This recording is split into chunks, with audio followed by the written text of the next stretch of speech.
দেখতে কাঁচা মনে হলেও বেশ সুমিষ্ট ও রসালো সবুজ মালটা। কোনো ধরনের রাসায়নিক সার ও কীটনাশক ছাড়াই ফোরেমন ফাঁদ ব্যবহার করে চাষ করা হচ্ছে বাড়ি এক জাতের এসব মালটা। গাছের পরিচর্যায় ব্যবহার হয়েছে শুধু জৈব সার। তার এই মালটা চাষ সাফল্যের পরে অনেক ছোটোখাটো বাগান গড়ে উঠেছে সেই এলাকাগুলোতে। তারাও সাফল্যের পথে হাঁটছে। ভালো ফলনের পাশাপাশি কাঙ্ক্ষিত দাম পেয়ে লাভবান হচ্ছেন তিনি। মালটা চাষে সব ধরনের সহায়তা দিচ্ছে কৃষি বিভাগ। প্রায় 4800-র মতো গাছ ওনার শুকান দিঘিতে অবস্থান করছে এবং এই বাগান থেকে তিনি গত বছর লাভবান হয়েছিলেন। আশা করা যায় যে এই বছরও তিনি হয়তো আরও অনেক লাভবান হবেন এবং আমাদের কৃষি অফিসের পরামর্শ তিনি প্রতিনিয়ত নিয়ে থাকেন। আমরা প্রতিনিয়ত ওনাকে পরামর্শ প্রদান করে থাকি। কৃষি ডিপ্লোমা ইনস্টিটিউট থেকে স্নাতক পাশ করার পরে চাকরির পেছনে না ঘুরে 2018 সালে পীরগঞ্জ উপজেলার চন্দ্ররিয়া গ্রামের আব্দুর রহমান বাড়ির পাশে শুকান দিঘির পাড়ে 26 বিঘা জমিতে 48 শতক বাড়ি এক জাতের চারা দিয়ে সবুজ মালটা চাষ শুরু করেন। শুকানদিঘি মালটা বাগান নামে যেই পরিচিত সেইটার আমি উদ্যোক্তা।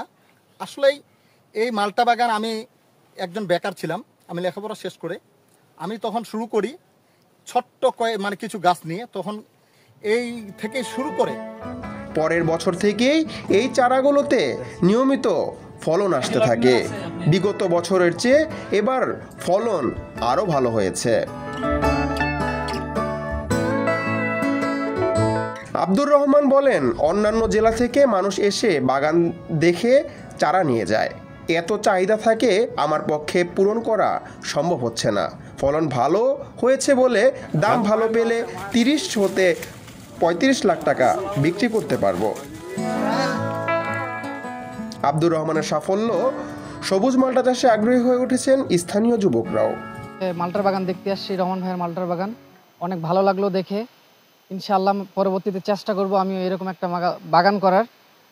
আমি মালটার বাগান দেখে অনেক উপকৃত হলাম।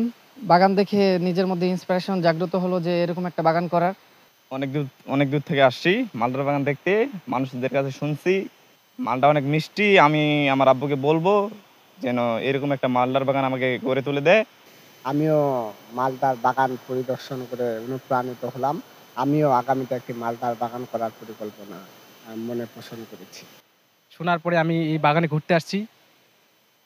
তো এই মালটার বাগানে আমি ঘুরতে আসছি এবং এই মালটার বাগানের ফল অত্যন্ত সুস্বাদু। ফল কিন্তু অত্যন্ত সুস্বাদু খাইতে। তো আমারও ভবিষ্যৎ প্রজন্মের চিন্তাভাবনা আছে আমি এরকম একটা বাগান প্রতিষ্ঠা করব। এবার আব্দুর রহমানের মালটা বাগানের রক্ষণাবেক্ষণ ও গাছ পরিচর্যার খরচ হয়েছে প্রায় 9 লাখ টাকা। 2000 মন মালটা বিক্রি করে 35 লাখ টাকারও বেশি আয় করার আশা রয়েছে তার।